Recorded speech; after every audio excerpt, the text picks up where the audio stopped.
أعوذ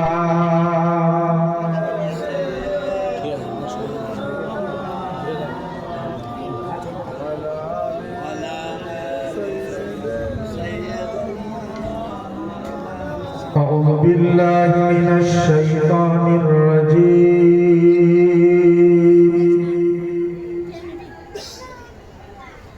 بسم الله الرحمن الرحيم.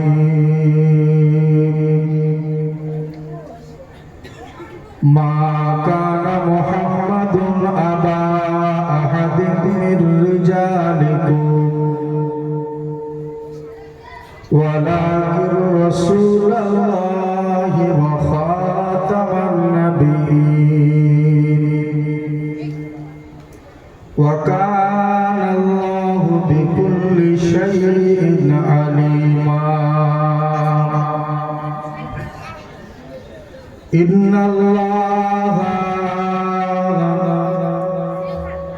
وملائكته يصلون على النبي يا أيها الذين آمنوا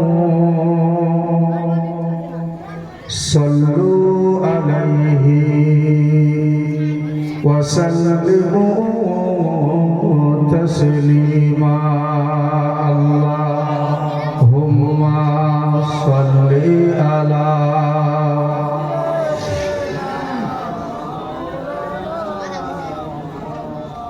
وعلى آله سيدنا.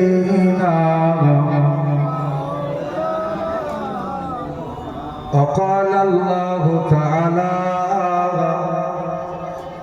في كلامه المجيد والفرقان الحميد ومن يعظم شعائر الله فإنها من تقوى القلوب. وقال النبي صلى الله عليه وسلم النظر إلى مصحف عبادة النظر إلى الوالدين عبادة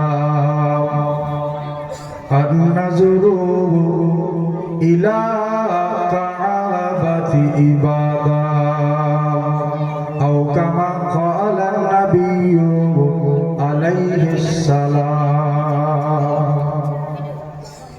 صدق الله العظيم. শ্রদ্ধেয় সম্মানীয় আজ এই জলসার সভাপতি সাহেব, আমন্ত্রিত ওলামা হযরতগণ, সামনে বসে থাকা বয়োজ্যেষ্ঠ মুরব্বী আব্বারা, যুবক ভাইয়েরা, স্নেহের কচিকাঁচা বাচ্চারা, পর্দার আড়ালে অবস্থিত আমাদের সকলের মা ও বোনেরা, সর্বপ্রথম আমি গুনাহগার, আমার অন্তরের অন্তরস্থল থেকে মোবারকবাদ জানাই। আসসালামু আলাইকুম। খুতবা সংক্ষেপ করলাম সময়ের অভাবে। দোয়া করেন দুটো কথা আল্লাহ যেন বলার সুযোগ করে দেন। কালামুল্লাহ শরীফ সূরাতুল হাজ থেকে 31 নম্বর আয়াত আমি তেলাওয়াত করেছি আপনাদের সম্মুখে। আল্লাহ নবীর জবানের বর্ণিত ও অগণিত হাদিসের মধ্যে থেকে ছোট্ট একটি হাদিসের ইবারত আমি রেখেছি। ভূমিকা একেবারেই লম্বা চওড়া নেব না, সরাসরি আলোচনা করব ইনশাআল্লাহ। অসুবিধা হবে আপনাদের?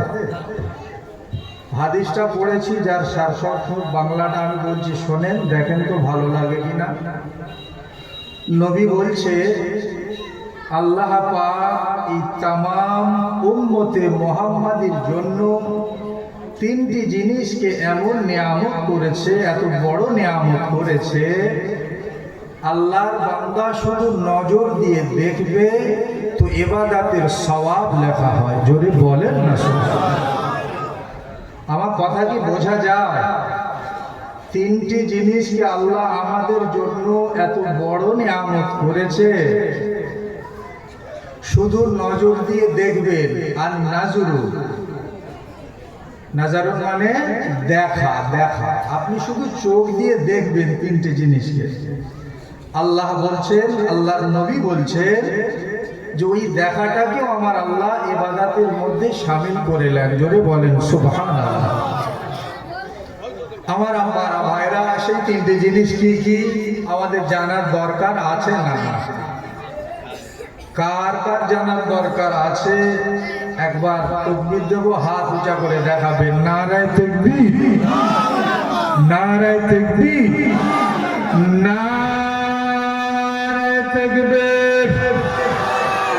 সিলসিলায় আবু বকর সিদ্দিক, সিলসিলায় মুজাদ্দিদুজ জামান, নারায়ে তাকবীর। হাত নামান।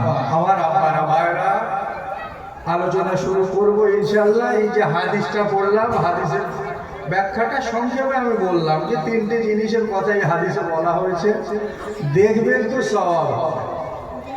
আয়াত শরীফটা যেটা আমি রেখেছি, আল্লাহ পাকের কালাম আল্লাহ শরীফ বলছে, ওয়া মান ইউআযিম শাআইরাল্লাহ ফাইন্নাহা মিন তাকওয়াল কুলুব। আমার আল্লাহ বলছে, বান্দা বান্দিরা, আমি আল্লাহ তোমাদেরকে আমার অগণিত নিদর্শন আমি তোমাদের মাঝে রেখেছি। আমার এই নিদর্শনগুলিকে দেখার পরে যারা সম্মান জানাবে, আমার নিদর্শনগুলিকে দেখে যারা সম্মান জানাবে, আল্লাহ পাকের কালামুল্লাহ শরীফ বলছে, ফাইন্নাহা মিন তাকওয়াল কুলুব, তাদের অন্তরটাকে আমি আল্লাহ পরিচ্ছন্ন পবিত্র করে দেব। জোরে বলেন সুবহানাল্লাহ। এই আয়াত এবং হাদিসের উপরে আমার আব্বারা ভাইরা যদি আলোচনা রাখি, আমি গুনাহগার, অনেকটা সময় যাবে, 2-4 ঘন্টা কথা বলা যাবে দুটো, একটা আয়াত একটা হাদিসের উপরে। এই আয়াতে বিশেষ করে বলা হলো আল্লাহর নিদর্শন বলতে আমরা কি বুঝি। সংক্ষেপ সংক্ষেপ বলছি। দেখেন, আমাদের মাথার উপরে আছে আসমান, তাই নয়? আসমানটা কি আল্লাহর নিদর্শন নয়? বলেন, আমাদের বাড়িতে আমরা ছোট্ট একটা ছাদ বানাবো, বাড়ি ঘর বানানোর জন্য ছাদ তৈরি করছেন আপনি। তো দেখা যাচ্ছে 15x12x40 আপনি একটা ছাদ তৈরি করছেন। ওই ছাদটা অটোমেটিক দাঁড়িয়ে থাকে, তার বিমের প্রয়োজন হয় কি হয় না? পিলারের প্রয়োজন হয় কি হয় না? বলেন, এত বড় একটা আসমান, আচ্ছা কি মনে হয় আসমানটা আমাদের এই ভারতবর্ষের মতো নাকি? আসমানটা আর কত বড় হবে আমাদের এই ভারতবর্ষের মতো? আসমানটা কি ভারতবর্ষের মতো? তাহলে কি পাকিস্তানের মতো হবে? আল্লাহর জমিনের যেখানেই যান, যে দেশেই যান, সেখানেই আল্লাহর আসমান মজুদ আছে। জোরে বলেন না সুবহানাল্লাহ। বলেন, এত বড় যে আসমান, আল্লাহ পাক বিম ব্যবহার করেছে বলে মনে হয় আপনাদের? খুঁটি ব্যবহার করেছে, পিলার ব্যবহার করেছে? মনে হচ্ছে ভারতে খুঁটি নাই, আফগানিস্তানে আছে। আমার কথা কি বোঝা যায় নাকি সুর শুনবেন আপনারা? বর্তমান জামানায় আমার বাংলার অবস্থাটা এমন হয়ে গিয়েছে আব্বা, বড় বক্তা মানে শুধু ঝুল চাই কানে হাত দিয়ে। কি হুজুর কি বলছে হুজুরও জানে না, আর শ্রোতাদের জানারও প্রয়োজন বোধ মনে করে না। অনেক যুবক ভাইরা এখানে বসে আছে, তারা ফিসফিস করা শুরু করে দিল, হুজুর কই ঝুল দিচ্ছে না তো গল্প করছে। হুজুর গল্প আছে, আমি গল্প করছি বলে মনে হয় আপনাদের? আমি গল্প করছি কি? কোরআন হাদিসটা কি শোনার জিনিস না মানার জিনিস? হাদিস কোরআনের আলোচনা আপনাকে বুঝতে হবে, আর বক্তাকে কি করতে হবে? বোঝাতে হবে। তাহলে আমি বোঝাতে চাচ্ছি আপনাদের, আল্লাহর একটা নিদর্শনের কথা বললাম, অসংখ্য অগণিত নিয়ামত নিদর্শন আছে না না? ডায়মন্ড হারবার নদী দেখেছেন তো নাকি? বলেন, আমার আপনার বাড়িতে সামান্য 20 কাঠা জমির উপরে আপনি একটি পুকুর কাটাবে, জিসিবির প্রয়োজন আছে না না? মিস্ত্রি লেবারের প্রয়োজন আছে না? না। ডায়মন্ড হারবার নদী কোন সরকার কাটালো বা অটল বিহারী বাজপেয়ী বলে মনে হয়? কে কাটিয়েছে? আমাদের মোদী সরকার। এই যে নদীটা আপনি দেখছেন দাঁড়িয়ে দাঁড়িয়ে, এগুলো ভাববেন আমাদের বাড়ির ছেলেগুলো নদীর ধারে যায়, এরা গার্লফ্রেন্ড আর বয়ফ্রেন্ড নিয়ে যায়, তাই না? নদীর ধারে কি করতে যায়? কে বলেছে নদীর ধারে গেলেই যে আপনার পাপ হবে, গুনাহ হবে, অন্যায় হবে? না, আপনি যান, এই ভালো জিনিস গবেষণা করেন। বসে বসে আপনি ভাবেন যে আমাদের এই ছোট্ট পুকুরটা আমার আব্বা কাটিয়েছিল, এত হাজার টাকা খরচা হয়েছে। এই ডায়মন্ড হারবার এত বড় সমুদ্র কে কাটালো, কিভাবে হলো? তখন আপনার কি মনে হবে বলেন তো? না, এটা দুনিয়ার কোনো মানুষের দ্বারাই সম্ভব নয়। দুনিয়া বানিয়েছেন যিনি, কি মনে হয় বানানেওয়ালা রব একজন আছে না? না, ছোট্ট একটা ছাদ বানানোর জন্য এত টাকা পয়সা, এত দিনের যদি প্রয়োজন হয়, এত বড় আসমান কি অটোমেটিক আছে? না, এই আসমানের বানানেওয়ালা রব যিনি, তানার পরিচয়টা কি আপনি জানেন? তানার ক্ষমতাটা কি আপনি জানেন? ইন্নাল্লাহা আলা কুল্লি শাইইন কাদির। জোরে বলেন না সুবহানাল্লাহ। সব কিছুর উপরে যার ক্ষমতা তিনি হলেন আমাদের রব। জোরে বলেন সুবহানাল্লাহ। এই আসমান দেখলে কি মনে হয়? সহজ আলোচনা বুঝেলেন যে হুজুর আপনি এখান থেকে কি বোঝাতে চাচ্ছেন? বোঝাতে আমি এটাই চাচ্ছি যে আসমান, এত বড় আসমান বিনা খুঁটিতে আজও যে ঝুলছে, আজও যে আছে, বানানেওয়ালা একজন মালিক আছে, এখান থেকে ক্লিয়ার হয়ে যাবে। কারণ দুনিয়ার কোনো মানুষের দ্বারা সম্ভব নয়। আসমান যিনি বানিয়েছেন, বানিয়েছেন কে? আমার আল্লাহ। আমাদের সৃষ্টিকর্তা আছে, এটাই অনুভব করা যায়। জোরে বলেন না সুবহানাল্লাহ। ডায়মন্ড হারবার নদী দাঁড়িয়ে দেখবেন, এটাই আপনার চিন্তাতে আসা উচিত যে না, দুনিয়া বানানেওয়ালা মালিক, রব, প্রভু, স্রষ্টা একজন আছে। এটাই ব্যাখ্যা আসবে, অন্য কিছু আসবে না। তো আমার আব্বারা ভাইরা, আমি দুটো কথা বললাম, আল্লাহর নিদর্শন এরকম হাজারো হাজারো আছে। এই আয়াতের ব্যাখ্যা করতে গিয়ে শাহ ওলিউল্লাহ মুহাদ্দিস দেহলভী রহমাতুল্লাহ আলাইহি তিনি একটি কিতাব লিখলেন, যে কিতাবের নাম হলো হুজ্জাতুল্লাহিল বালিগা। এই কিতাবে হুজুর আমার এই সূরাতুল হজ্জের 31 নম্বর আয়াতের ব্যাখ্যা করতে গিয়ে হুজুর লিখছেন, আল্লাহর অগণিত নিদর্শনগুলির মধ্য থেকে 4টে নিদর্শনকে আল্লাহ পাক বড় নিদর্শন করেছে। জোরে বলেন সুবহানাল্লাহ। অগণিত আল্লাহর নিদর্শন আছে, 4টেকে আল্লাহ কি করেছে? 4টেকে আল্লাহ বেশি প্রাধান্য দিয়েছে, বড় নিদর্শন করেছে। আর এই চারটি নিদর্শনকে সম্মান করা প্রত্যেকটা ঈমানদার মুসলমানের উপরে আল্লাহ ফরজ করেছে। জোরে বলেন সুবহানাল্লাহ। সেই 4টে কি কি? শাহ ওলিউল্লাহ মুহাদ্দিস দেহলভী হুজুর লিখছেন, আমার দিকে খেয়াল করেন আলোচনা। আমার আব্বারা ভাইরা, আমি ফারুক আহমদও পারি একটা ঘটনা নিয়ে, একটা জীবনী নিয়ে আলোচনা শুরু করতে, আমিও পারি। আমি একটু কষ্ট করে দুটো কথা বলার চেষ্টা করছি, অসুবিধা হচ্ছে আপনাদের? একটু বোঝেন, একটু বোঝার চেষ্টা করেন। 4টে কি কি? কানটা খাড়া করে দিলের কান দিয়ে শোনেন। আলোচনা আমাদের বাসুরডাঙ্গা অঞ্চলে ইনশাআল্লাহ ওয়াজ নসিহত কম হয় না। কম হয় কি? কম হয় না। আর বিদেশি হুজুর আসতে কি অভাব আছে? না। বসিরহাট, ক্যানিং, কি ফুরফুরা, দরবার শরীফ, পিজ্জাদা ভাইরা আমার সকলে আসে তো নাকি আমাদের এলাকায়? বিভিন্ন ধরনের আলোচনা আপনারা শুনেছেন, আপনাদেরই এলাকারই সন্তান, তাই না? বাড়ির ছেলে, দুটো কথা একটু শোনা যাবে না কি? আর একটু শোনেন, 4টে জিনিস একটু নোট করেন। যদি যেখানে না থাকে, এখানে ইউটিউব চলছে, বুঝতে পেরেছেন? আপনারা শুধু কজন আলোচনা শুনছেন তা নয়, লাইভ চলছে এখানে, আর গোটা বিশ্বব্যাপী মানুষ দেখবে। বুঝতে পারছেন কি না? তো ইনশাআল্লাহ আমাদের মিডিয়া ভাই আছে, জান্নাতি হুড 786, ফলো রাখবেন, আলোচনাটা পরবর্তীতে আপনারা শুনতে পাবেন। যাই হোক, আমার আলোচনাটা খুব খেয়াল করেন। 4টে নিদর্শন সম্মান করা ফরজ। শাহ ওলিউল্লাহ মুহাদ্দিস দেহলভী হুজুর বলছেন, প্রথম নম্বরে হলো নবিউল্লাহ। শুনছেন কি? নবিউল্লাহ। দ্বিতীয় নাম্বারে বলছেন বাইতুল্লাহ। কি? দ্বিতীয় নাম্বার বাইতুল্লাহ।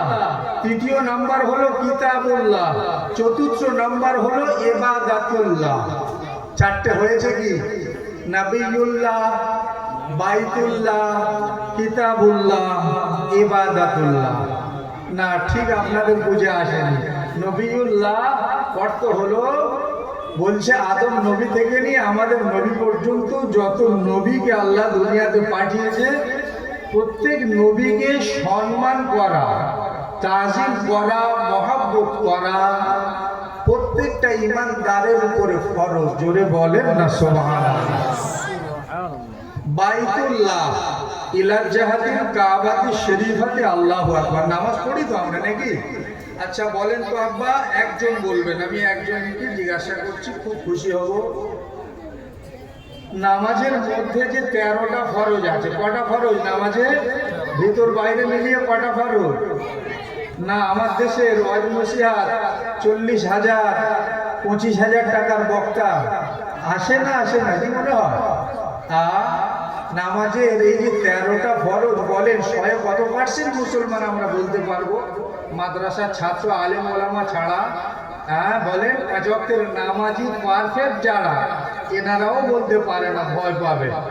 195 জন মুসলমান আমরা নামাজের ভিতরে বাইরে মোট কটা ফরজ আমরা বলতে পারি না বাবা।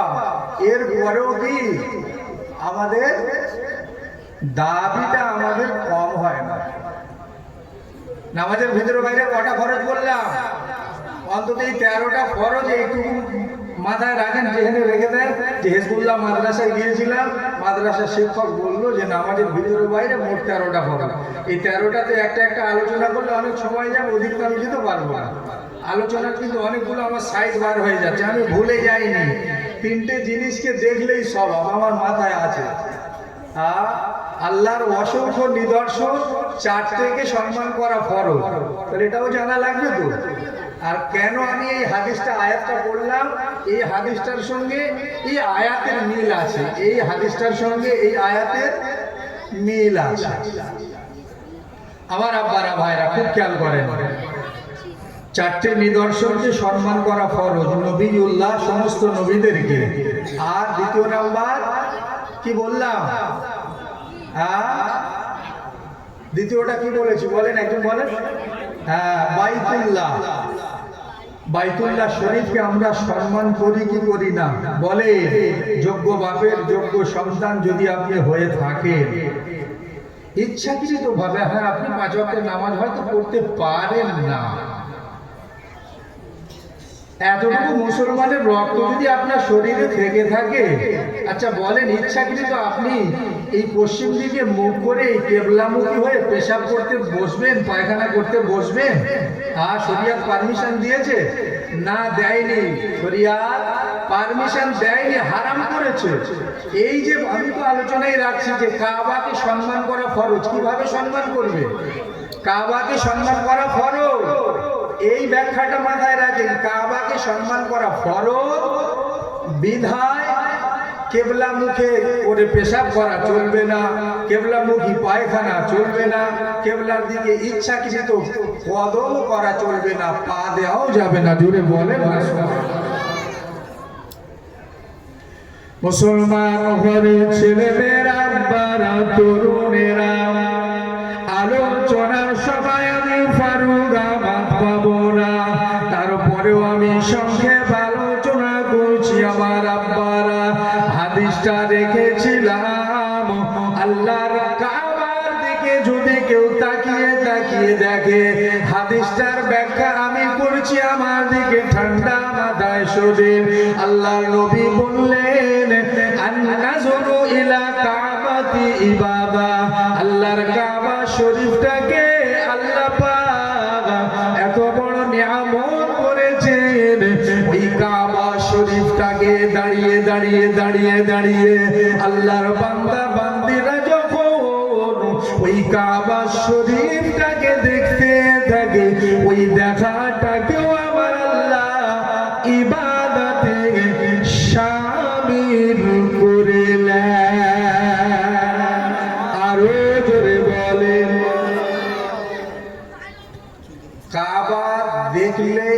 ইবাদত হয়, সওয়াব হয়। খুব ভালো করে মাথায় ঢোকান। আমার আলোচনা, আমার আব্বারা ভাইরা, কাবা শরীফের মর্যাদা সম্মান বেশি না আমার আপনার নবী দোনো জাহানের সুলতান হুজুর হাবিবুল্লাহর মর্যাদা সম্মানটা বেশি? আমার কথা কি আপনাদের কানে যাচ্ছে না আব্বা? কাবার সম্মান মর্যাদা তো এতক্ষণ আপনারা শুনলেন। তো আমার প্রশ্ন, কাবা শরীফের মর্যাদা বেশি না আমার রসুলুল্লাহর মর্যাদা বেশি? রসুলুল্লাহর মর্যাদা লক্ষ কোটি কোটি গুণে বেশি। জোরে বলে কেন আমার নবীর সম্মানটা বেশি? কেন বেশি আমাদের জানা আছে, আমরা ভুলে যাচ্ছি। আমাদের নবী হলো কাবারও কাবা। জোরে বলেন না সুবহানাল্লাহ। আমাদের নবী কাবার কাবা। খুব সহজে তো বলে দিলেন, খুব সহজে বলে দিলেন আমাদের নবী কাবার কাবা।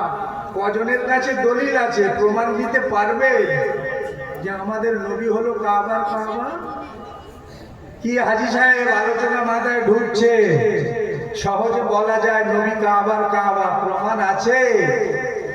হাদিস বর্ণনা আমার দেশের এত আলেম এত বক্তা আসছে, বলেন হাদিসের দলিল দিয়ে আজও একটা আলেম ব্যাখ্যা দিল না আব্বা।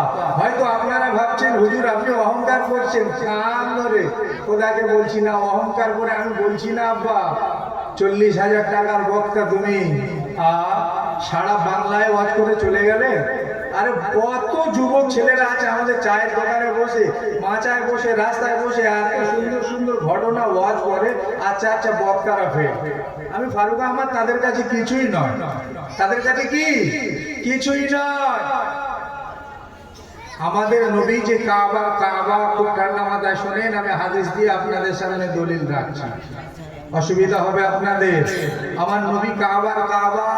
খুব সংক্ষেপ করে দুটো কথা বলছি। আমার আব্বারা ভাইয়ের একটা মশলা আপনাদের কাছে জানতে চাচ্ছি, জানা থাকলে বলবেন।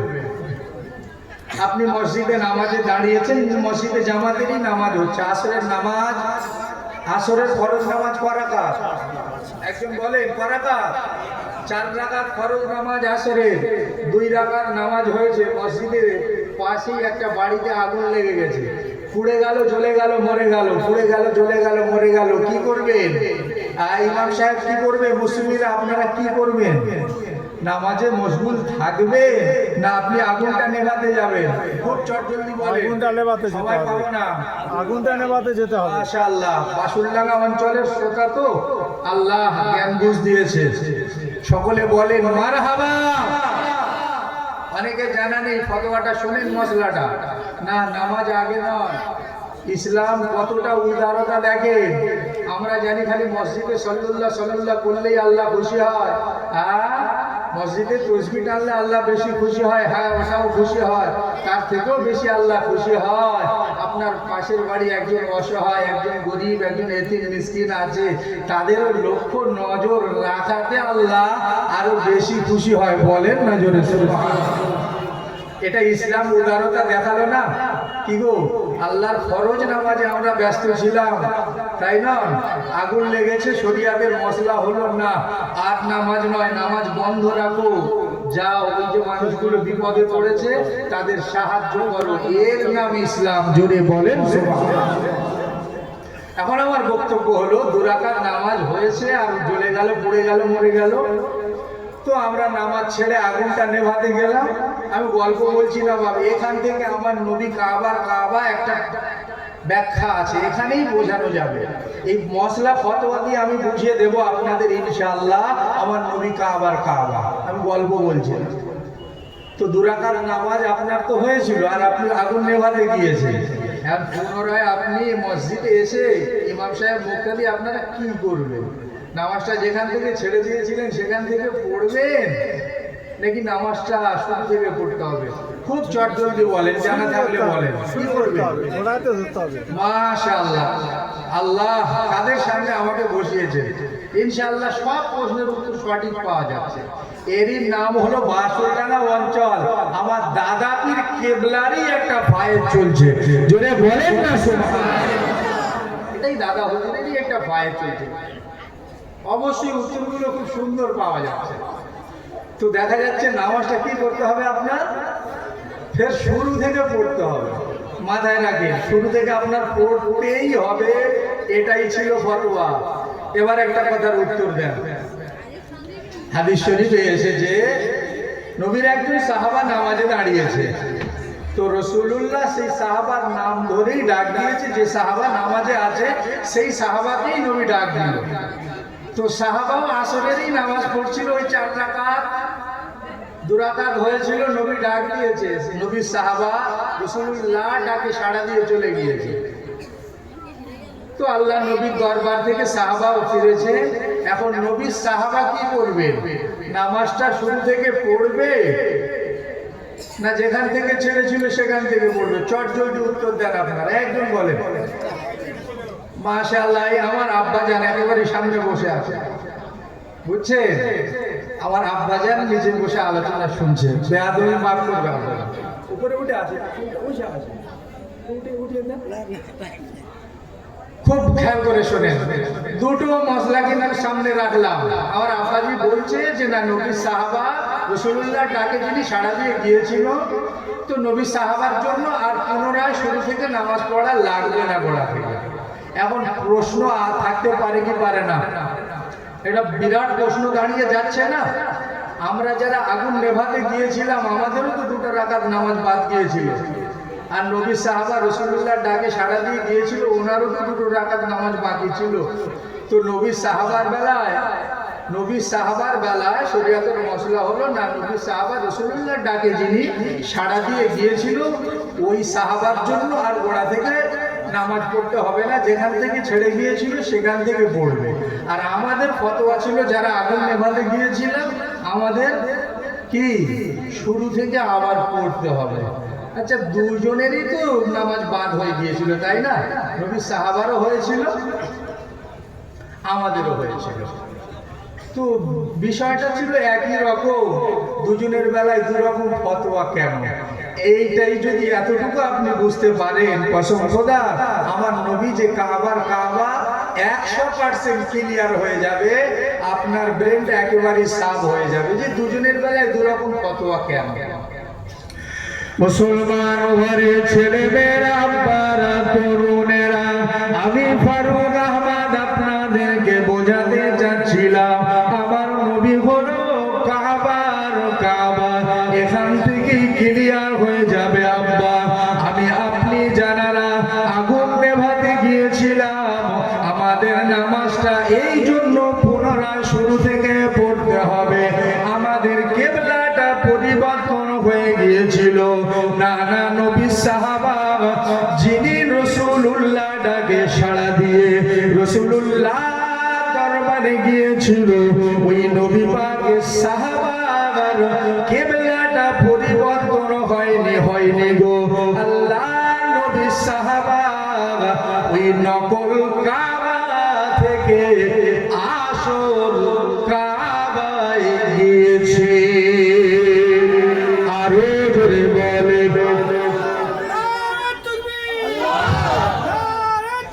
আল্লাহ। বিষয়টা বুঝতে পারছেন? আমরা আগুন যারা নেভাতে গিয়েছিলাম আমাদের জন্য মশলাটা এই জায়গায় নেগেটিভ হয়ে গেল। আমাদের নামাজটা কেন শুরু থেকে পড়তে হবে না, আমাদের কেবলা পরিবর্তন হয়ে গিয়েছিল, আর নবী সাহাবার কেবলা পরিবর্তন হয়নি। কি নকল কাবা থেকে আসল কাবায় গিয়েছিল, যার জন্য নবী সাহাবার কেবলা পরিবর্তন হয়নি। নবী সাহাবার নামাজ যেখান থেকে ছেড়ে গিয়েছিল সেখান থেকেই তিনি পড়বেন। জোরে বলেন না সুবহানাল্লাহ। ছেলেরা, বাচ্চারা, যুবকেরা, আলোচনা আমি আরো একটু সামনে নিয়ে যাই। আমাদের নবী হলো কাবা, হাদিস শরীফটা শোনেন, জানা কথা, তারপরেও আমি ফারুক আহমদ বলছি শোনেন। আল্লাহর নবী বিদায় হজে গিয়েছে, রাসূলুল্লাহর সঙ্গে আছে লক্ষ লক্ষ সাহাবা, লক্ষাধিক সাহাবাদেরকে নিয়ে আল্লাহ নবী কাবা বাইতুল্লাহ শরীফটা জিয়ারত করবেন। ও বাসুল্লাহ এলাকার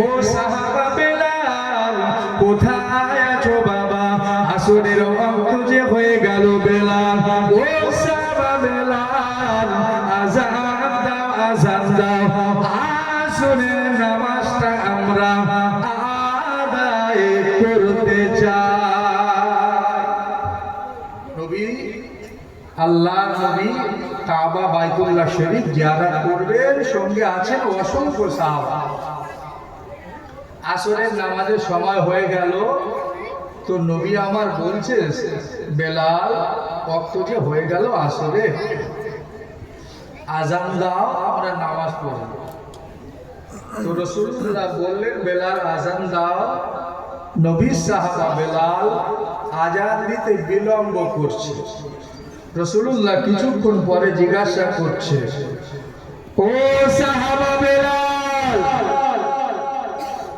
আমি রাসূলুল্লাহ যে বললাম আজান দাও আজান দিতে বিলম্ব করছো কেন আল্লাহ নবী সাহাবা বেলাল সেই দিনে কি জানিয়েছিল জানেন ও বাসুল্লাহ গারা গারা পারা বাইরা রাসূলুল্লাহ মাকাম রাসূলুল্লাহ সম্মানটাকে আমার আল্লাহ কতটা আলা দরজা করেছেন শুনে আল্লাহ নবী সাহাবা বেলাল ওই দিনে বললেন ইয়া রাসূলুল্লাহ ইয়া হাবিবাল্লাহ হুজুর বেয়াদবি মাফ করবেন আমি ইচ্ছাকৃতভাবে বিলম্ব করি না হুজুর বেয়াদবি মাফ করুন হুজুর বেয়াদবি মাফ করুন আপনার অসংখ্য সাহাবা এখানে হাজির আছে আমি বেলাল উঁচা জায়গার সন্ধান করছি যেখানে দাঁড়িয়ে আজান দিলেন আপনার সমস্ত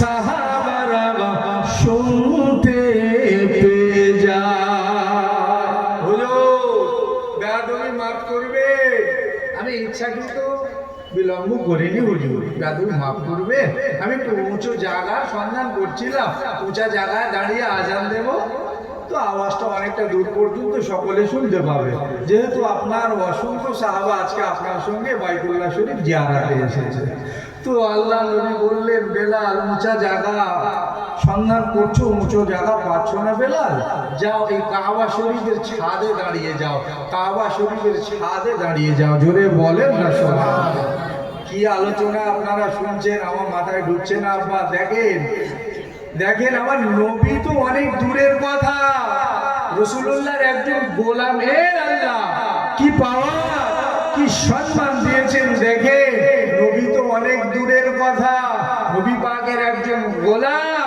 বেলালের সম্মান দেখেন বেলাল হুজুরকে আল্লাহ নবী যেদিনে বললেন বেলাল কাবার ছাদে গিয়ে আজানটা দাও আমার প্রশ্ন আমার আব্বারা ভাইরা আজ আমার দেশের কিছু আলেম কিছু বক্তা বার হয়েছে যে হুজুর এত নবী করার কি আছে নামাজের কথা একটু বলেন না রোজার কথা একটু বলেন না এইগুলো বলেন না এত নবী করার কি আছে কি গো আব্বা এমন বক্তা বলার আছে না না এত নবী করে কি হবে আমার আব্বারা ভাইরা নামাজ নিয়ে ব্যস্ত অসংখ্যতার বেয়াদবি করছি না আব্বা নামাজটা পেয়েছেন তার জন্য তার ওসিলা আর নবী না ছিলে নামাজ পড়লে ওই নামাজ কবুল হবে বলে মনে হয় 82 জায়গায় আল্লাহ নামাজের কথা বলেছে ঠিকই কথা নামাজটা কিভাবে পড়তে হবে কালামুল্লাহ শরীফের একটা জায়গা থেকে তো আপনি পাবেন না তো নামাজটা আপনি পড়বেন কিভাবে নবী চেনার কেন প্রয়োজন মাথায় ঢুকছে আপনাদের রোজা রাখবেন কিভাবে রাখবেন নবী যেভাবে বলেছে সেভাবে যদি আপনি না রাখতে পারেন ওই রোজাটা রোজা নয় হজে যাচ্ছেন লক্ষ টাকা খরচা করে যেভাবে যে পদ্ধতিতে রাসূলুল্লাহ জিয়ারতের কথা বলেছে আপনার জিয়ারতটা যদি সেই পদ্ধতিতে না হয় আপনার হজ তো আল্লাহ নেবে না কিসের গরব আপনি দেখাচ্ছেন নামাজটা পড়েন কালামুল্লাহ শরীফে বলা হলো ওয়াকিমুস সালাত তোমরা নামাজ কায়েম করো দেখা যাচ্ছে নামাজ এই যে কায়েম করো বা পড়ো তো নামাজটা কিভাবে পড়বো না নামাজ কিভাবে পড়বো ব্যাখ্যা কোথায় পাবে কি ব্যাখ্যাটা কোথায় পাবে তো আল্লাহ বলছে বান্দারে, আমি আল্লাহ যদি সব বলে দেই কোরআনে, আমার নবীর কাছে তোরা যাবে না।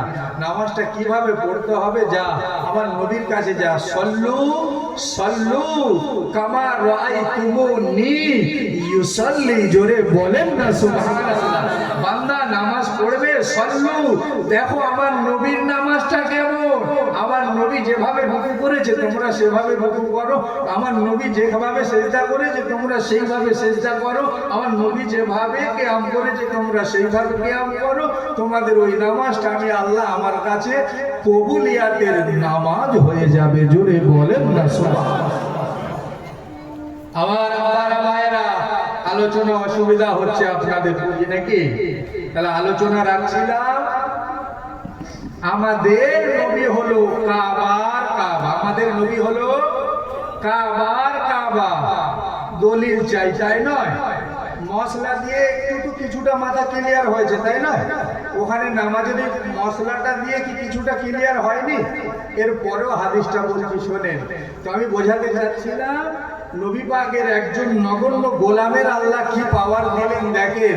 নবী যেদিনে বললো যে বেলাল আযান দাও, কাবার ছাদে দাঁড়িয়ে বেলাল রাদিয়াল্লাহু আনহু যেদিনে ওই কাবা শরীফের ছাদে দাঁড়িয়ে ছিল, কাবার মর্যাদা আছে না নাই? আছে না নাই? কি গো আব্বা, কাবাকে সম্মান করা আল্লাহ যে ফরজ করে দিয়েছিল, তাই না? কাবার মর্যাদা আছে না নাই? দেখে একজন নবীর গোলামের আল্লাহ কত পাওয়ার, কত সম্মান দিলেন।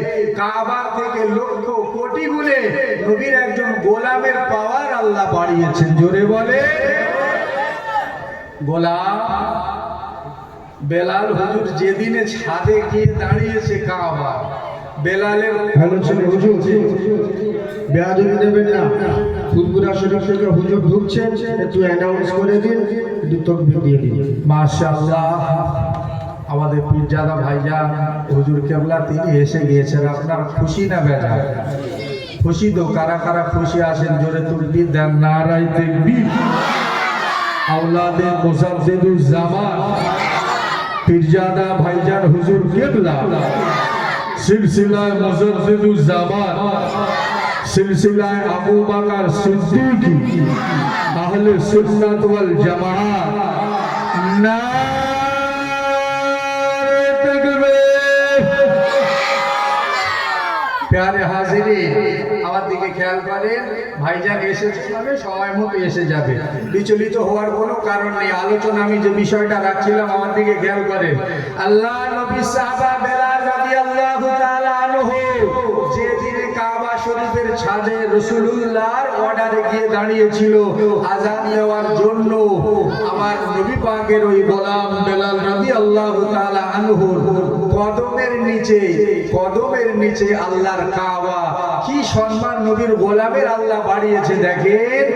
আল্লাহ পাকের নবীর ওই গোলাম বেলাল হুজুর ওই কাবা শরীফের ছাদে, আর কাবা হলো বেলাল রাদিয়াল্লাহু তাআলা আনহুর কদমের নিচে। জোরে বলেন না সুবহানাল্লাহ। ছেলেরা, বাচ্চারা, যুবকেরা, জনেরা, আলোচনায় ঠাট্টা বাঁধায় শুনে কোন নবীর উম্মত করে আল্লাহ দুনিয়াতে আমাকে আপনাকে পাঠিয়েছে। কি সম্মানওয়ালা নবীকে আল্লাহ পাক আমাদের জন্য দিয়েছে গো। রাসূলুল্লাহর মাকাম, রাসূলুল্লাহর সম্মান আমি ফারুক আহমদ বর্ণনা করে শেষ করতে পারবো না গো। আমার নবী হলেন কাবার কাবা। এই আলোচনা দিয়ে আমি শুরু করেছিলাম। আপনারা মায়েরা, আল্লাহ নবী বললেন ও সাহাবা বেলাল জান জান ওই কাবা শরীফের ছাদে দাঁড়িয়ে আযান দাও। আল্লাহ নবী সাহাবা বেলাল হুজুর আমার ওই কাবা শরীফের ছাদে দাঁড়িয়েছে, আযান দেবেন না না না। তারপরেও দেখতে পাওয়া যায় আল্লাহ নবী সাহাবা বেলাল রাদিয়াল্লাহু তাআলা আনহু হুজুর আমার আযান শুরু করছে না। পৌঁছা জায়গার সন্ধান তো মিলল, উঁচা জায়গার সন্ধান করার জন্য আজান বিলম্ব হচ্ছিল। নবী বলল কাবার ছাদে দাঁড়াও। কাবার ছাদে দাঁড়িয়েছে, তো আজান দিলেই তো হয়ে যেত নাকি? আজান দিলেই হয়ে যেত না? সাহাবা বেলাল আজান দেবেন, দাঁড়িয়ে আছে। কিছুক্ষণ সময় আবার পার হয়ে যাচ্ছে, আবার পার হয়ে যাচ্ছে। আল্লাহ নবী বলছেন সাহাবা বেলাল, ও সাহাবা বেলাল, আজান দিতে বিলম্ব করছো কেন বাবা? আজান দাও। দেখেন নবী সাহাবা বেলাল সেদিন কি বলেছিল।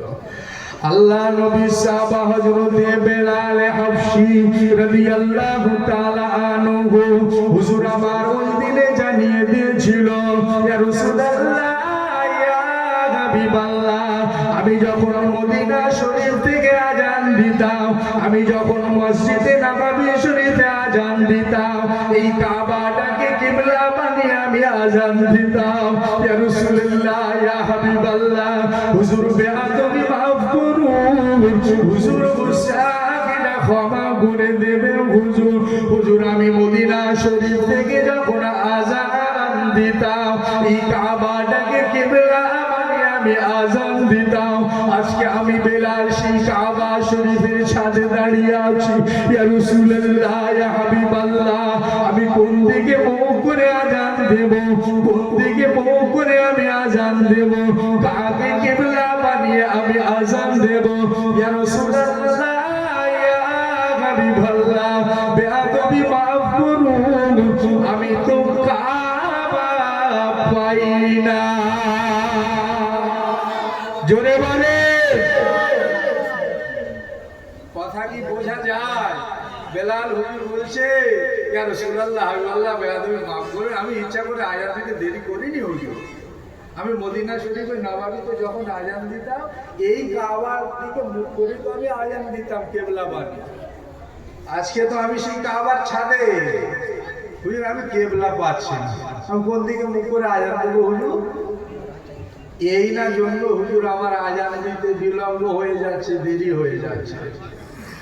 আল্লাহ নবী সেই দিনে কি জানিয়েছিল জানেন? ইয়া বেলাল, আযজালাল কলবিকুম কুল্লু আরদাস সামাওয়াতি ওয়াল আরদ লা তাহাদ্দালাল কিবলাল কাবা ওয়া কাবাতাল বাইনাল কাবা মিন মুহাম্মাদিন সাল্লাল্লাহু আলাইহি ওয়াসাল্লাম।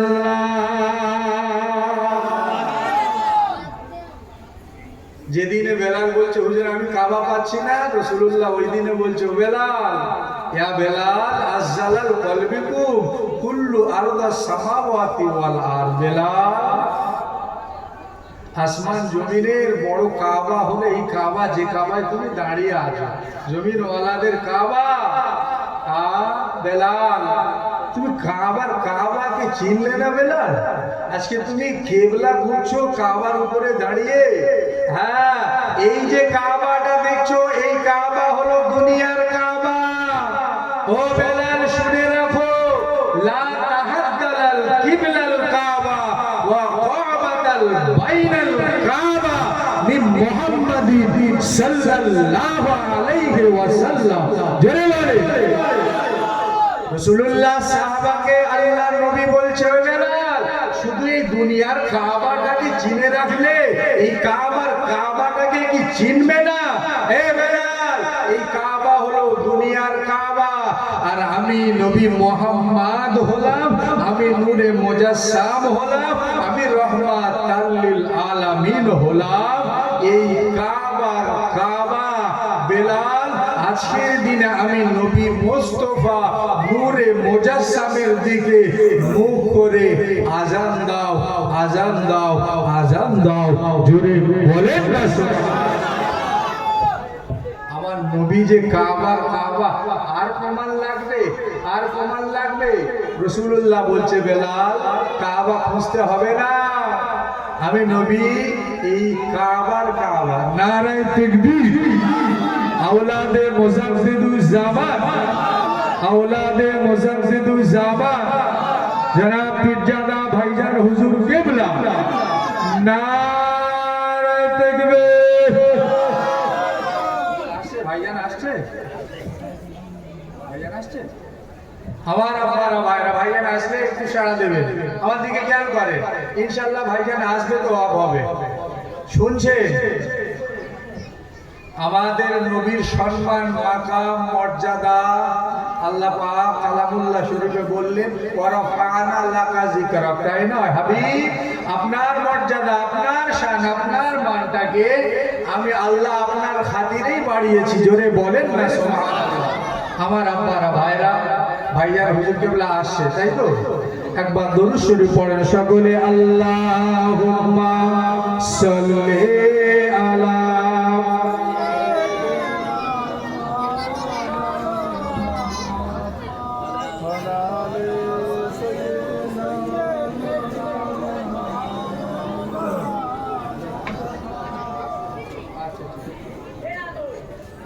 मेरे आँखों की पुतली में नक्शा है मोहम्मद का, मेरे दिल की आईने में नक्शा है मोहम्मद का। कोई जन्नत में जाएगा, कोई दोज़ख में पहुंचेगा, मदीने की तरफ देगा दीवाना मोहम्मद का। अल्लाहुम्मा सल्ली अला।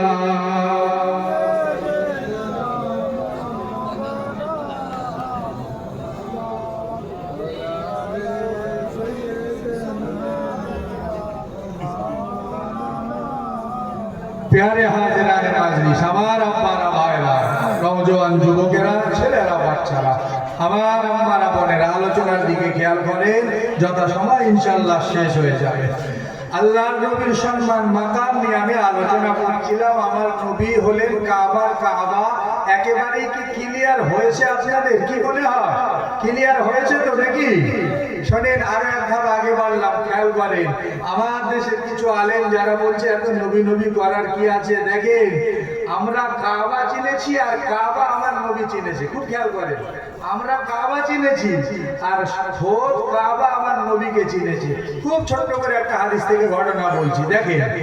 চার মাযহাবের একজন ইমাম, শুনছে আমার দেশের কোন আলেম কি বললো আমাদের জানার দরকার নাই, শোনারও প্রয়োজন নাই। দেখেন মাযহাবের একজন ইমাম, তার অন্তরে কতটা নবীর প্রেম, নবীর ভালোবাসা, নবীর মহব্বত আমি ভাষায় আপনাদের বলতে পারবো না। চার মাযহাবের এক ইমাম, ইমাম মালিক রাহমাতুল্লাহ আলাইহি, জোরে বলেন সুবহানাল্লাহ। দেখেন নবী প্রেমের কথা দরবার শরীফ থেকে হুজুর কেবলারা যখন আলোচনা করে, ফুরফুরার হুজুররা ওয়াজ তো কিছু জানে না, উঠলেই নবী নবী, উঠলেই কি, উঠলেই নবী নবী করে, এমনও কথা শোনা যায়। আহলে সুন্নাত ওয়াল জামাতের আলেমগুলো এরা শুধু নবী নবী করে। আরে ভাই, নবী নবী আমরা শুধু করি না, তুমি তো খানা কিতাব পড়ো, দেখো নবী নবী যারা করেছে তাদের মাকাম, তাদের সম্মান আল্লাহ কতটা বাড়িয়েছে, জোরে বলে। জামানার একজন ইমামের কথা বলছি, ইমাম মালিক রাহমাতুল্লাহ আলাইহি। আজকে মাদ্রাসার জলসা, তাই নয়, আলেম ওলামা ওয়ামুনি তো এখানে হাজির আছে, সাথে সাথে ভিডিওগুলো রেকর্ড হচ্ছে। শোনেন জামানার একজন ইমামের কথা শোনেন, কত প্রেম, কত ভালোবাসা রাসূলুল্লাহর অন্তরে ছিল। ইমাম মালিক রাহমাতুল্লাহ আলাইহি আল্লাহ কি মাকাম করেছিল, জামানার একজন ইমাম, সাধারণ ঘরের আমার আপনার মতো মোল্লা মৌলভী ইমাম নয়, মুহাদ্দিস নয়, জামানার একজন ইমাম। শুধু ইমাম তা নয়, আল্লাহ পাক যেমন সম্মান তেমন সম্মানিত জায়গার ইমামও আল্লাহ বানিয়েছিলেন। খানায় কাবা শরীফের ইমাম, যেখানে লক্ষ লক্ষ মানুষ জামাতের নামাজ পড়ে, জোরে বলেন না সুবহানাল্লাহ। জামানার ইমাম সাথে সাথে খানায় কাবা শরীফের ইমাম। এতক্ষণ কাবারই আলোচনা শুনছিলেন তো? আমার আলোচনা ঘুরে ঘুরে সেই কাবার দিকেই আছে, অসুবিধা হবে? কাবা শরীফের ইমাম হলো ইমাম মালিক রহমাতুল্লাহ আলাইহি। তিনি জীবদ্দশায় ওই কাবা শরীফের ইমামতি করছেন। আসরের নামাজের ইমামতিতে দাঁড়িয়েছে, শোনেন, আসরের নামাজের ইমামতিতে দাঁড়িয়েছে। অসংখ্য মুক্তাদি পিছনে নামাজ আদায় করছে ইক্তেদা করে। দুটো রাকাত নামাজ হয়েছে, দু রাকাত নামাজ বাকি আছে। মাযহাবের একজন ইমাম নামাজটা ছেড়ে দিয়ে মুসল্লিদের দিকে ঘুরে দাঁড়িয়ে আছে। শুনছেন? নামাজ বাদ দিয়ে মুসল্লিদের দিকে দাঁড়িয়ে আছে। তো মুসল্লিরা দেখে তো অবাক। কি গো আব্বা, অবাক হবে না? আপনাদের মসজিদের ইমাম সাহেব এই ফজরের নামাজ তো পড়বেন অনেকে, নাকি? অনেকে পড়বেন, এমন কেন বললাম বলেন তো আব্বা? শতকরা কজন আছে এই কনকনে শীতের ঠান্ডা ফজরের জামাতে আমরা হাজির হতে পারি? কি এই ঠান্ডার সময় ফজরের জামাতে মুসল্লি বেশি হয় না জুম্মার দিনে শুক্রবার বেশি হয়? কোন সময় বেশি? শুক্রবার বেশি হয় তো। ফজরে অনেক মসজিদ আছে তকবীর দেওয়ার মতো কি কাউকে খুঁজে পাওয়া যায় না। ইমাম সাহেব ওই তকবীর দিয়ে আবার গিয়ে দাঁড়িয়ে যায়, এরকম খবর আমাদের আছে। কি করবে? তো আমি বোঝাতে চাচ্ছি আপনাদের, আপনার মসজিদের ইমাম 4 রাকাত নামাজের ইমামতিতে দাঁড়িয়ে 2 রাকাত পড়ানোর পরে যদি নামাজ বাদ দিয়ে মুসল্লিদের দিকে ঘুরে দাঁড়িয়ে যায়, আপনারা ভালো বলবেন না খারাপ বলবেন? অবাক হওয়ার বিষয় নয় কি? স্বাভাবিক ইমামকে তো আপনারা বলবেন যে কি হলো, কি ব্যাপার, নামাজ পড়াতে পড়াতে নামাজ বাদ দিয়ে মুসল্লিদের দিকে ঘুরে দাঁড়িয়ে আছে। জামানার একজন ইমাম, খুব ঠান্ডা মাথায় শোনেন, এইরকম একজন ইমাম 2 রাকাত নামাজ বাদ দিয়ে মুসল্লিদের দিকে নামাজ ছেড়ে দাঁড়িয়ে আছে। হারামাইন শরীফের ওই মুসল্লিগুলো, ও নওজোয়ানেরা, যুবকেরা, ওই মসজিদে হারামের মুসল্লিগুলো অবাক হয়ে তাকিয়ে আছে।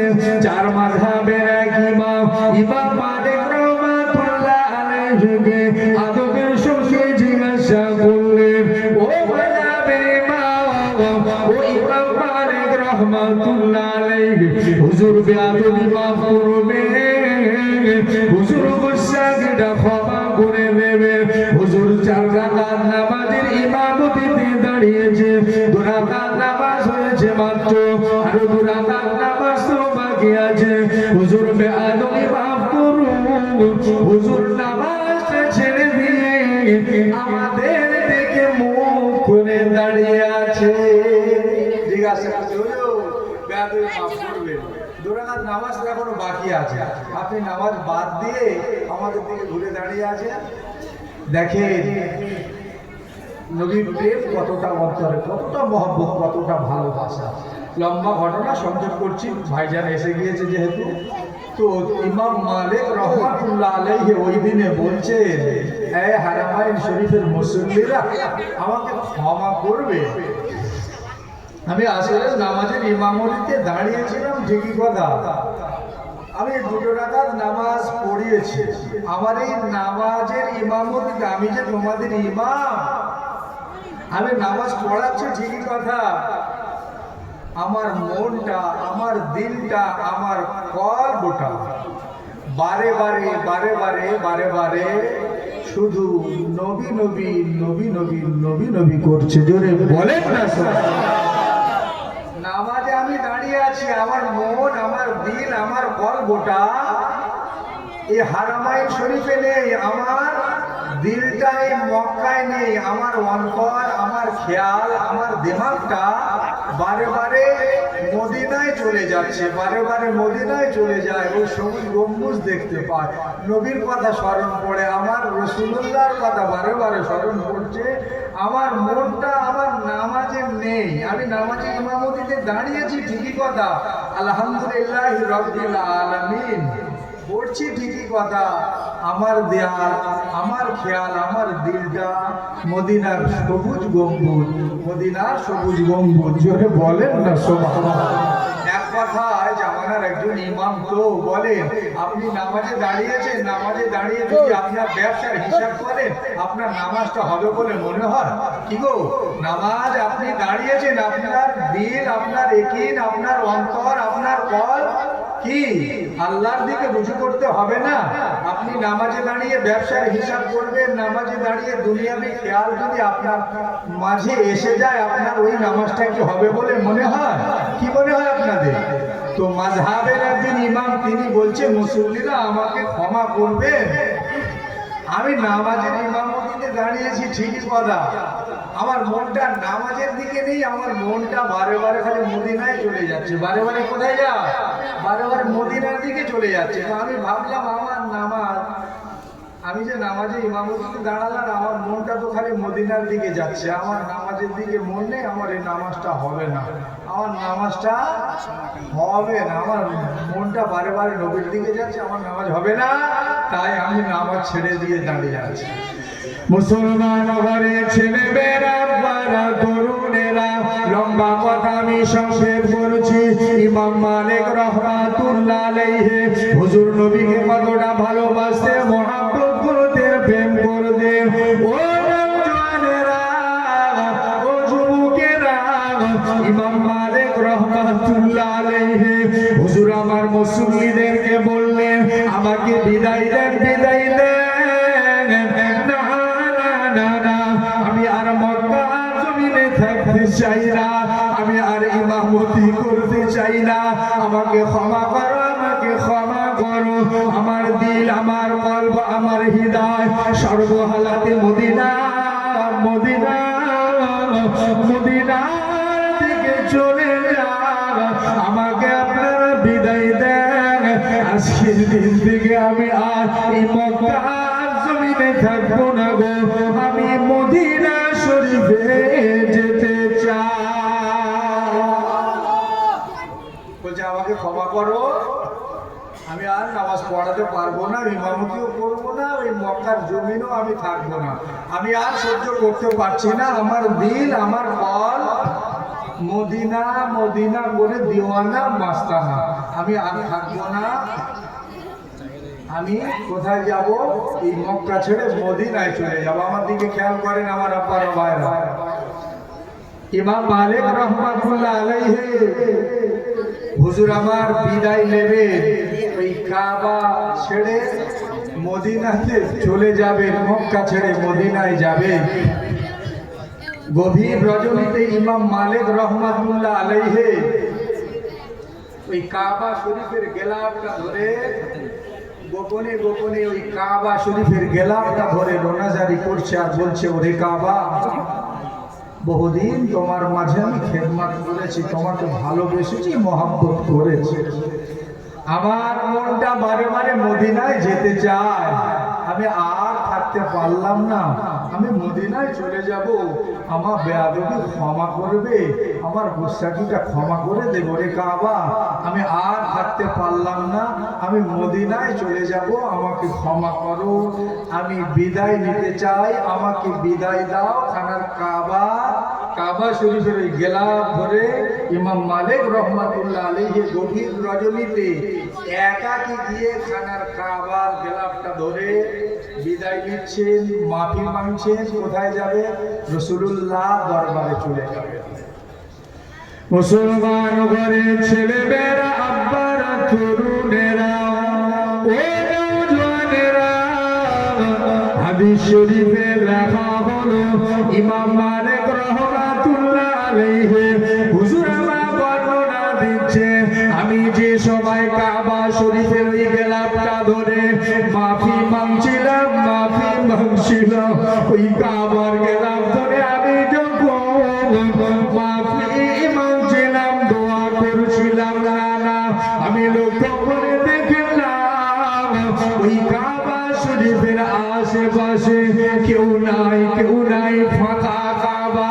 গভীর রজনীতে আমি একাকী গিয়ে রোনাজারি করেছিলাম, বিদায় চাইছিলাম, ও শুনলাম খুব ঠান্ডা মাথায় বুঝতে হবে, আল্লাহ পাকের এই চার মাযহাবের ইমাম, ইমাম মালিক হুজুর আমার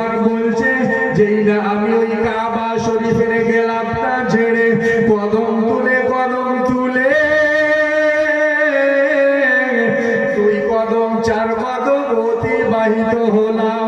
না না না না,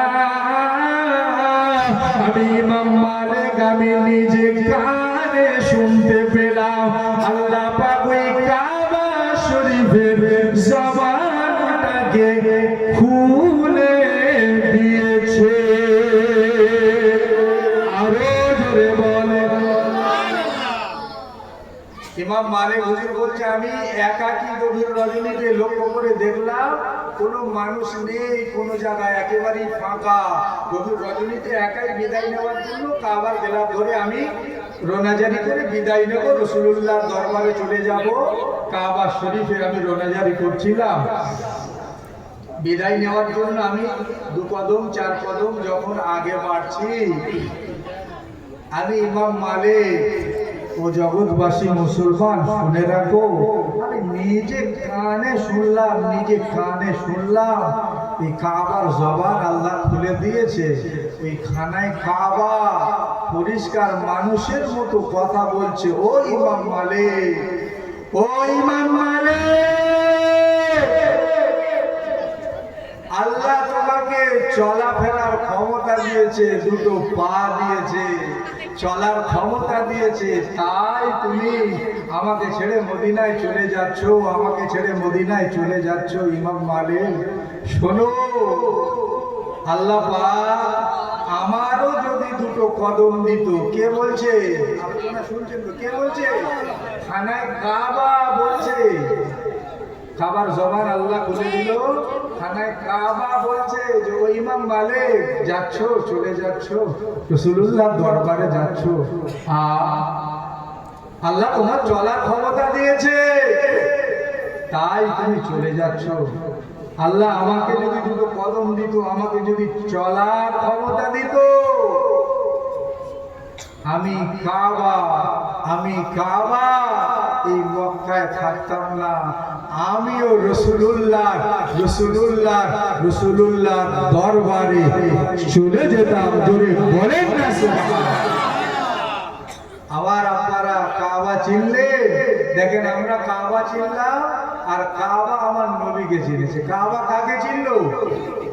কাবা শরীফ ওই দিনে বলেছিল ইমাম মালিক আল্লাহ আমাকে জড় পদার্থ করেছে, আমি পাথর, চলার ক্ষমতা আল্লাহ দেয়নি। ও ইমাম মালিক, আল্লাহ পাক আমাকে যদি 2টো কদম দিত, চলার যদি ক্ষমতা দিত, না না না, আমি কাবা, আমিও তোমার সঙ্গে ওই মদিনা শরীফে চলে যেতাম। একবার দরুদ শরীফ পড়েন, আল্লাহুম্মা সাল্লি আলা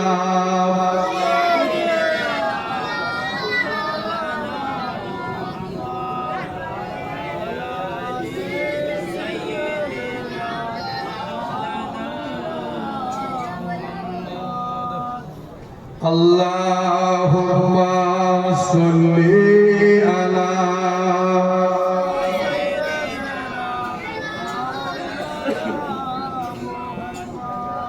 ওয়া আলা আলি সাইয়্যিদিনা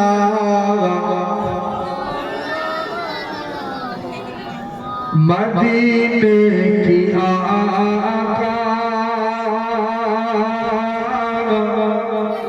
সালামুন আলাইকা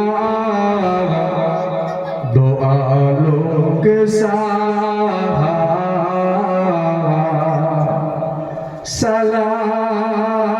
সালামুন আলাইকা মদিনে কি আকা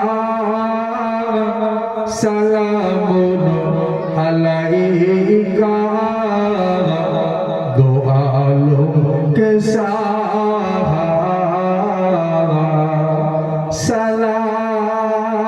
सलामुन अलैका। ज़मीन में मुहम्मद, ज़बान में मुहम्मद, मकी में मुहम्मद, मकामे मुहम्मद ज़मीन में मुहम्मद ज़बान में मुहम्मद मकी में मुहम्मद मकामे मुहम्मद हर एक शय में जलवा रसूल खुदा का सलाम अलैका सलाम अलैका अल्लाहुम्मा सल्ली अला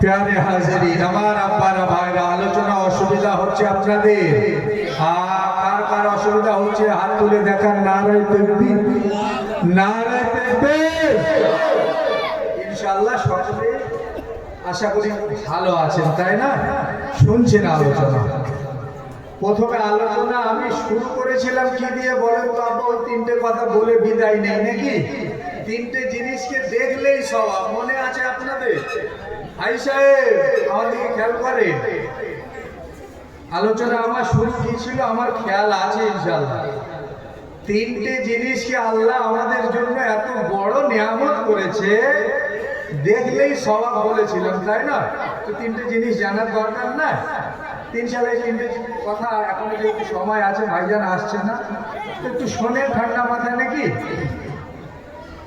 আল্লাহ রাসূল বলছেন আন নাজরু ইলা মুশহাফ ইবাদা যেহেতু মাদ্রাসার জলসা ইনশাআল্লাহ আপনাদের দোয়া আপনাদের প্রচেষ্টা আপনাদের মেহনতে তিনটি সন্তান আজকে হাফেজ কোরআন দ্বারা তৈরি হয়েছে তাদেরকে পাগড়ি দেওয়া হবে তাই না কালামুল্লাহ শরীফের উপরে দু চার কথা রাখি নাকি এতক্ষণ আলোচনা আমার নবী পাকের শান মানের উপরেই হলো সংক্ষেপ দু কথা আল্লাহ কোরআন মাজিদের মর্যাদা আল্লাহ কতটা দিয়েছেন দেখেন আমার দিকে খেয়াল করেন আমার আব্বারা আন নাজরু ইলা মুশহাফি ইবাদা নাম্বার 1 শুনেন আল্লাহ পাক আমাদের জন্য মোবারক কালাম মুকদ্দাস কালাম কোরআন শরীফ কোরআন মাজিদটাকে আল্লাহ কত বড় নিয়ামত করে পাঠিয়েছেন দেখেন আপনি পড়তে পারেন না কালামুল্লাহ শরীফটা